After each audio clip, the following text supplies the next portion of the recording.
अस्सलाम वालेकुम। उम्मीद करती हूँ कि आप सब ठीक होंगे। आज हमारे साथ मौजूद है एक जानी मानी हस्ती जो कि पंजाब यूनिवर्सिटी के क्रिकेट कोच हैं, मोहम्मद मुदस्सिर राय, जो कि वाइटल डिपार्टमेंट के ग्रेड 2 के भी कोच हैं। आज ये हमारे शहर बहावलनगर में आए हैं, जिसकी वजह से हमारे प्लेयर्स में एक बहुत अच्छी खुशी की लहर है। इनकी वजह से उनको बहुत कुछ सीखने को मिल रहा है। तो आए आज हम उनसे बात करते हैं। अस्सलाम वालेकुम सर। सर, आप अपने बारे में कुछ बताएं। जी, मेरे बारे में यही है कि जो आपने पहले इंट्रोडक्शन करा दिया है कि मैं फ़र्स्ट क्लास पहले खुद क्रिकेटर हूँ। पंजाब क्या कहते हैं, मुल्तान, भावलपुर और बाबरा से खेलता रहा हूँ फर्स्ट क्लास। और उसके बाद मैंने लेवल 1 लेवल 2 पीसीबी से कोचिंग कोर्स किया है। और अभी मैं वाइटल पंजाब यूनिवर्सिटी की क्रिकेट कोचिंग के साथ काम कर रहा हूँ। ठीक है। तो सर, आप आए हुए हैं, आपने हमारी जो कोचेज़ की ट्रेनिंग्स देखी हैं जो बच्चों को करवा रहे हैं, तो आपको क्या लगता है कि वो किस लेवल की हो रही हैं? जी, मैं आपको पहले ये बता रहा था कि उनको 5-6 साल से भावलनगर की क्रिकेट के साथ रिलेट हूँ। जब मैं पहली मरतबा भावलनगर आया तो मैं वाइटल के ऑनर से और जो सीईओ साहब हैं मुस्तफ़ा साहब और उनके बेटे असद मुस्तफ़ा साहब से मैंने ये बात की कि भावलनगर के अंदर क्रिकेट का बहुत ज़्यादा टैलेंट मौजूद है, लेकिन अपॉर्चुनिटीज़ बहुत कम है। यानी कि यहाँ पर कोई एक प्रॉपर किस्म की अकेडमी नहीं थी पहले। अब क्योंकि मुझे चीमा साहब ने ये बताया है कि हम यहाँ पर एक बहुत अच्छी अकेडमी बना रहे हैं, तो इसी तरीके से अब मैंने उन्हें कहा कि आप एक ग्रेड 2 का डिपार्टमेंट बनाएं। उन्होंने एक ग्रेड 2 का डिपार्टमेंट बनाया जिसके अंदर भावलनगर और साउथ पंजाब के बच्चों को खेलने का मौका मिला। अभी ये जो दूसरा मेरा उनके पास ये विज़िट था वो इसलिए था कि वो PSL की इनटेक के लिए कोशिश कर रहे हैं। अपने बोर्ड ऑफ डायरेक्टिव के अंदर उन्होंने मीटिंग की है कि हम PSL की टीम लें, तो ये भी भावलनगर के लिए बहुत अच्छी बात है। और दूसरी बात ये कि मैं उनके पास आया था कि वो भावलनगर में एक state of the art cricket academy बने जो यहाँ की ग्रास रूट लेवल की क्रिकेट को बहुत ऊपर लेके जाएंगे। क्योंकि जो इनके बच्चे क्रिकेट खेल के मैच्योर हो जाते हैं तो वो तो लाहौर पंजाब के अंदर डिफरेंट शहरों के अंदर ट्रैवल कर लेते हैं, लेकिन जो बच्चे होते हैं वो उनके लिए मुश्किल हो जाता है कि वहाँ पर बोर्डिंग के अंदर रहना और चीज़ों को मैनेज करना मुश्किल हो जाता है। तो यहाँ पर एक स्टेट ऑफ द आर्ट एक एकेडमी बनाया जाए जो कि भावलनगर के अंदर आप ये बना रहे हैं, और मैं उनको ये कह रहा था कि हारूनाबाद के अंदर आप ये बनाएं। तो ये मेरा विज़िट था, और वो सिर्फ इस वजह से था कि भी मैं भावलनगर के अंदर फोटाबास मरोड़ से लेकर यहाँ मंचनाबाद तक और ये भावलनगर तहसील के अंदर मैंने देखा है कि बहुत ज़्यादा टैलेंट मौजूद है। अगर उन्हें ये चीज़ें मिल जाएँ जो क्रिकेट के लिए लाजमी हैं, नेट्स प्रैक्टिस मिल जाएँ, पिचेस मिल जाएँ, सारी सहूलियात मिल जाएँ, तो वो माशाल्लाह भावलनगर का नहीं पाकिस्तान का नाम भी रोशन कर सकते हैं। अच्छा सर, तो हमारे पास जो क्रिकेट के टीम है पाकिस्तान की, सर आप देखते हैं कि वो दिन ब दिन जो है उनकी क्वालिटी कम होती जा रही है, तो आपको क्या लगता है कि वो हमारे आइंदा वक्त में आने वाली जो काफ़ी अच्छी बेहतर टीमें हैं उनके साथ खेल सकेंगे? जी बिल्कुल। देखें जी, मैं आपको एक बात बताऊं कि ये जो पाकिस्तान की क्वालिटी के ऊपर बात की जा रही है ना कि उनकी क्वालिटी नीचे जा रही है, तो as a cricketer as a coach हमें भी इस बात को समझना चाहिए। वाकई ये बात बहुत सारी आवाज़ें नॉइज़ आ रही है, हर तरफ से यही बात आ रही है, तो इसके अंदर कुछ रियलिटी है। तो हमें इस बात को एडमिट करना चाहिए। जब हम इस बात को एडमिट करेंगे फिर हम इसकी सोल्यूशन की तरफ जाएंगे ना। तो पिछले जो 4-5 साल यानी कि पिछले साल से इससे पीछे जो 4-5 साल हैं उसके अंदर हमारी जो एज क्रिकेट है जिससे अंडर 15 है, 17 है, 19 है, अंडर 23 को तो हमने ख़त्म ही कर दिया। तो उनकी बिल्कुल कोई अकेडमीज नहीं लगी। एक 2 दिन का कैंप, उसके बाद कोचेज़ को भी पता नहीं होता बच्चे क्या खेलते हैं, उनके मैच करा दिए जाते थे, ठीक है, और एक स्टैट्स बना दिए जाते थे कि हमने इतने मैचेस करा लिए। अभी पाकिस्तान क्रिकेट बोर्ड और ख़ुसूसन जो आकिब जवेद जो अब नेशनल क्रिकेट अकेडमी के हेड हैं, उनकी एक अप्रोच है कि अब हमने पैरवी नहीं करनी है, हमने क़यादत करनी है। तो इस क़यादत करने के काम को देख के उन्होंने सबसे ज़्यादा जो तवज्जो दी है वो एज क्रिकेट के ऊपर दिया, और उन्होंने मुख्तस कर दिया है। सियालकोट की अकेडमी को अंडर 15 के लिए, फैसलाबाद के अकेडमी को अंडर 17 के लिए, इसी तरीके से मुल्तान को अंडर 19 के लिए, कि वहाँ बच्चों को जो पाकिस्तान क्रिकेट के अंदर जो हमें डेफिशिएंसीज नज़र आ रही हैं इन प्लेयर्स के अंदर उनको फुलफ़िल करने के लिए उन्होंने इन अकेडमीज़ के अंदर इंतहाई काबिल और ऐसे लोग जिनकी अपनी फील्ड के अंदर ग्रिप है, एक ऐसा स्टाफ लगाया है, और वहाँ पर उनकी एजुकेशन के ऊपर भी काम किया जाएगा। ये बच्चे वहाँ पर 2-3 महीने 4 महीने रहेंगे ताकि उनकी एजुकेशन मिस ना हो। उसके ऊपर वहाँ पे एजुकेशन के लिए वहाँ पे टीचर भी रखे जाएंगे। ये इनका विजन है। जी, मैं जी। ये कहता हूँ कि भी वो इस जिद्दत की तरफ जो जा रहे हैं, तो मैंने उनके ऊपर एक कॉलम भी लिखा, तो मेरा ज़ाती भी उनके साथ ये है कि वो उनका अपना एक माइंड है, वो एक चीज़ के पीछे लगे हुए हैं कि भी मैंने किसी तरह प्लेयर डेवलपमेंट के ऊपर काम करना है। तो मैंने जो कॉलम लिखा, क्योंकि बड़े बड़े लोग इन ओहदों पे आए, उन्होंने आते हुए प्रेस कॉन्फ्रेंसेस की हैं और बड़ी बड़ी बातें की हैं, तो इसी तरीके से आकिब भाई ने भी की हैं। तो मैंने इसके ऊपर ये बात की कि अगर इसे अकरबा परवरी, दोस्ती जारी, और ये जो बस ये बातों तक चीज़ों को महदूद करने के से अगर ग्रेज किया जाएगा, तो पाकिस्तान की पूरी कौम उन्हें सारी ज़िंदगी याद रखेगी। हाँ जी, बिल्कुल। अच्छा सर, तो हम क्रिकेट की प्रमोशंस के लिए मज़ीद क्या कर सकते हैं कि वो हमारे इलाके में जो है वो काफ़ी जो बच्चे हैं उनके अंदर शौक़ ख़त्म हो चुका है अब क्रिकेट का काफ़ी हद तक जो है ना पहले से, तो हम ऐसा क्या करेंगे जो उनके अंदर शौक़ पैदा हो या हम अपनी क्रिकेट को प्रमोट कर सकें? जी देखिए, ये बहुत अच्छा सवाल है।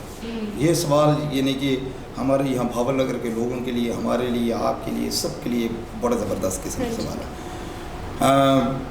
मेरा इसके ऊपर एक यानी कि मैं इसके ऊपर एक प्लान बात करता हूँ, एक प्लान के ऊपर बात करता हूँ कि अगर देखें, अगर हमने भावल नगर की क्रिकेट को आगे लेके जाना, तो हमें यहाँ पर सबसे पहले वो लोग लेके आने पड़ेंगे, चुनना पड़ेगा। लोग मौजूद हैं, उनको देखना पड़ेगा, उनको साथ मिलाना पड़ेगा कि वो क्रिकेट के डेवलपमेंट के लिए काम करें, और ज़ाती उनको शौक़ होना चाहिए।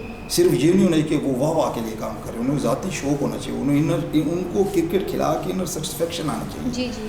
तो उसके लिए वो ये करें कि देखें, हमें यहाँ पर अभी हर स्कूल की क्रिकेट टीम नहीं बन सकती, जी जी। हर कॉलेज की क्रिकेट टीम अभी फ़िलहाल, लेकिन हम अगर 2-3 स्कूलों की एक क्रिकेट टीम बने, हम पूरे डिस्ट्रिक्ट के अंदर अगर कोई 3 से 4 अंडर 15 की टीमें बना लेते हैं, अगर इसी तरीके से अंडर 17 की टीमें बना लेते हैं स्कूल की, और हम अंडर 19 की टीमें बना लेते हैं, हाँ जी।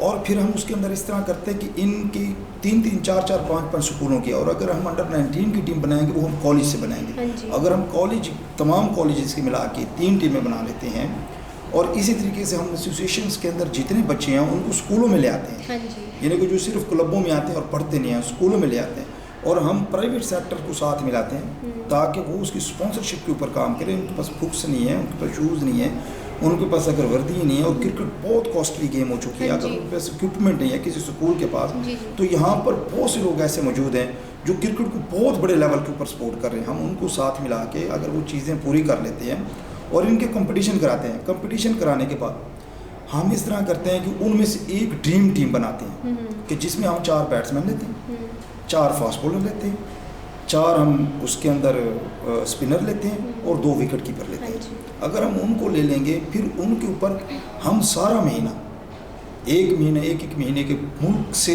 लोगों को पेड करके आउट क्लास किस्म के कोचेस को बुला के उनकी ट्रेनिंग करते हैं। उनको ट्रेंड करने के बाद हम उनकी फिर मैचेस कराते हैं। मैचेस कराने के बाद जो उनमें से एक ड्रीम टीम बनेगी, यानी कि वो 15 लड़कों की या 20 लड़कों की, हाँ जी। तो उनकी हम स्कॉलरशिप लगा देते हैं 6 महीने के लिए। 6 महीने के लिए स्कॉलरशिप लगा देते हैं जी जी। कि हम हर टूर्नामेंट की एक प्राइज़ मनी रख देते हैं, 2 लाख, 3 लाख, 4 लाख, 5 लाख, जी जी। वो उसी टाइम वो सारे तकसीम करते और खा लेते हैं। हाँ जी। अगर हम इस ड्रीम टीम के लिए इस तरह करेंगे कि 4,000, 5,000 एक प्राइज, यानी कि हर महीने एक बच्चे के पास जा रहा है, वो खा पी रहा है, उससे पता चल रहा है, उसे प्रेज़ हो रही है कि भाई माँ बाप से भी, रिलेटिव से भी, दोस्तों से भी, कि आप पूरे डिस्ट्रिक्ट की एक ड्रीम टीम में मौजूद हैं। तो वो इस तरीके से हम एक ऐसा प्लेटफॉर्म सेट करेंगे जो पूरे पाकिस्तान के पास किसी के पास नहीं होगा। जी जी। तो फिर ये जाके हमारी जो भावल नगर की ये क्रिकेट है, ये क्रिकेट पाकिस्तान के 96 लाहौर, कराची, इस्लामाबाद, पिंडी, पेशावर, फैसलाबाद, इन बड़े शहरों की टीमों से भी बेहतरीन टीम होगी। बिल्कुल। और टैलेंट के अंदर बिल्कुल कमी नहीं है। आप देखिए, आपकी इस धरती से, चिश्तियाँ से उठ के एक बच्चा PSL की टीम में इंटेक कर लेता है, और ये नहीं है कि वो पहला था, जी जी। उससे पहले भी बहुत से बच्चे ऐसे थे जिनके अंदर टैलेंट था। हाँ जी। टैलेंट था, लेकिन बहुत सी ऐसी वजूहात, यानी कि माशी तौर पर बहुत ज़्यादा तंगी है, प्लेयर नौजवान बिल्कुल डिप्रेशन का इस तरह शिकार हो चुका है और मायूस है। सिर्फ उनको मोटिवेट करना है, जी जी। सिर्फ उनको गाइड करना है, हाँ जी। तो वो अपनी इस मंजिल तक पहुंच जाएंगे। जी जी। अच्छा सर, ये हमने समर कैंप लगाया हुआ है, वैसे तो हमें भावनगर से अच्छा रिस्पांस आया है, बट आप उन पेरेंट्स के लिए क्या कहेंगे जो सिर्फ अपने बच्चों को स्टडी की तरफ ही राग़िब करते हैं और जो स्पोर्ट्स हैं उनसे दूर करते हैं कि हमने सिर्फ बच्चों को पढ़ाना है, स्पोर्ट्स से उनका वक्त ज़ाया हो रहा है, तो आप उन पेरेंट्स के लिए क्या कहेंगे? देखिए जी, इसके अंदर बहुत सी ऐसी बातें हैं कि हमारी सोसाइटी के अंदर पहले भी प्लेयर को एक निकम्मा बंदा समझा जाता था, यानी कि ये जो प्लेयर होगा, जो खेलता होगा, कूदता होगा, वो लोग कहेंगे ये निकम्मा है। लेकिन दुनिया के अंदर उसे एम्बेसडर समझा जाता है, उस कौम का, उस शहर का, उस घर का। देखिए जी, आप इस शहर के अंदर क्रिकेट के 10, 12, 15 प्लेयर्स होंगे, वो उनको पूरा शहर जानता होगा, ठीक है, और लोग यहाँ पर बड़ी ज़िंदगी गुजर जाते हैं। मैं ये चाहता हूँ पेरेंट्स के कि आप अपने बच्चे को एक हेल्दी इन्वायरमेंट में रखें। हेल्दी इन्वायरमेंट में रखेंगे, यहाँ सोसाइटी बहुत अच्छी है, बहुत अच्छे अच्छे लड़के आते हैं, हेल्दी एक्टिविटी करते हैं, और वो क्योंकि ये भी एक स्किल है, ये भी एक स्किल है। ये स्किल उनको डिफरेंट यूनिवर्सिटीज़ के अंदर स्पोर्ट्स बेस पे एडमिशन के लिए, इंटरनेशनल लेवल पे यूनिवर्सिटीज़ के अंदर स्पोर्ट्स बेस पे एडमिशन है, उसके लिए, और अपनी पढ़ाई के लिए इजी वे यानी कि ज़िंदगी सही तरीके से गुजारने का भी मौका देंगे। और वो एक स्किल को हासिल करके बहुत ही इज्जत से अपना घर बार चीज़ें सुकून से पाल सकते। तो पेरेंट्स को मैं यही रिक्वेस्ट करूँगा कि अपने बच्चों को भावनगर के शहर में, मैंने आके फैसिलिटीज़ हैं क्रिकेट की या दूसरी गेम्स की मैंने देखी है, बहुत अच्छी हैं, बड़ी ज़बरदस्त हैं। और जो हम यहाँ पर हमारे DSO साहब हैं, बड़ी विजनरी किस्म के बंदे हैं, और उनका बहुत बड़ा एक्सपीरियंस है कि वो लाहौर डिवीज़न के यानी कि डायरेक्टर स्पोर्ट्स से और यहाँ आकर भावनगर को सर्व करें और बड़ी खुशी से यहाँ वक्त गुजार रहे हैं। तो वो ग्रास रूट लेवल के ऊपर उनकी बड़ी यानी कि ग्रिप है, तो इसका ये फ़ायदा उठाया जाए। अगर आपके पास देखें जी, किसी भी कोचिंग एकेडमी के अंदर उसका स्टाफ अच्छा होगा, अगर आप किसी भी जगह पे जाते हैं बच्चे को स्कूल छोड़ने के लिए, आप उसकी स्टाफ की बात करके उनके जो टीचर्स हैं उनकी प्रोफाइल्स क्या है, तो अगर ये इतने यानी कि ज़बरदस्त किस्म के और बड़े टैलेंटेड किस्म के आपके DSO साहब आपके पास मौजूद हैं और वो हर चीज़ को ऑब्जर्व कर रहे हैं, तो उसका फ़ायदा उठाएं पेरेंट्स, और अपने बच्चों को यहाँ पर इंगेज करें, जहाँ वो गेम भी सीखेंगे वहाँ एथिक्स भी सीखेंगे। ये थे हमारे साथ मोहम्मद मुदस्सर राय साहब। इनसे हमने डिटेल डिस्कशन की, स्पोर्ट्स पे भी, क्रिकेट पे भी और हमारे कैंप पे भी, तो हमें इनसे बात करके बहुत अच्छा लगा। तो आप हमारे साथ रहिएगा। मैं मुक़द्दस नियाज़, हैदर स्टेडियम से camp coordinator, stay tuned with us.